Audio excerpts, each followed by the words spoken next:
네, 이번엔 코로나19 관련 소식인데요. 신규 환자 발생이 안정되고 위중증 환자가 사망자가 줄어드는 등 4개의 평가지표 가운데 2개 이상이 충족되면 실내 마스크 착용 의무가 권고로 전환됩니다. 또 신규 환자는 6만 8천여 명으로 금요일 기준 15주 만에 최다를 기록했습니다. 취재 기자 연결합니다. 최명신 기자.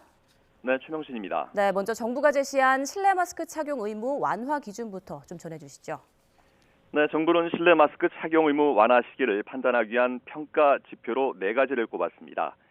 첫째로 환자 발생 안정화, 둘째로 위중증 환자와 사망자 발생 감소, 셋째로 안정적 의료 대응 역량, 그리고 넷째로는 고위험군 면역 획득입니다. 구체적으로 살펴보면 주간 환자 발생이 2주 이상 연속 감소하고 신규 위중증 환자 수가 전주 대비 감소할 것, 그리고 주간 치명률이 0.1% 이하를 유지하고 중환자 병상 가용 능력이 50% 이상일 것, 마지막으로 고령자 계량 백신 접종률이 50%를 넘어야 한다는 게 평가 기준입니다. 이 4가지 기준 가운데 2가지 이상이 충족될 경우 중대본 논의를 거쳐 실내 마스크 해제 시점을 결정하게 됩니다.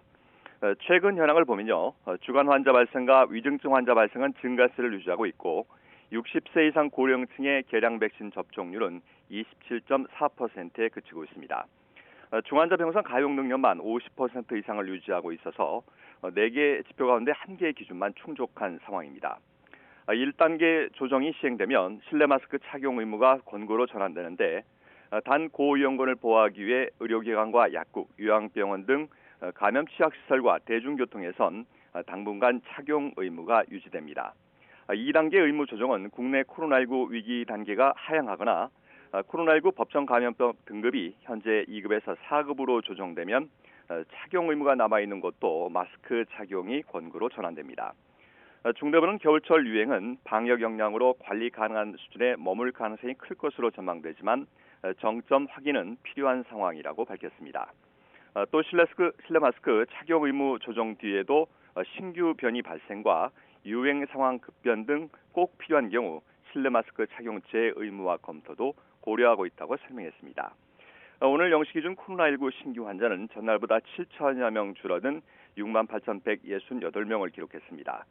일주일 전보다 1,000여 명, 2주 전보다는 5천 명 넘게 많습니다. 금요일 기준으로 지난 9월 9일 이후 15주 만에 가장 많은 숫자입니다. 확진자 규모가 커지면서 위중증 사망 피해도 늘고 있습니다. 위중증 환자는 530명으로 엿새 연속 500명대를 기록했고요.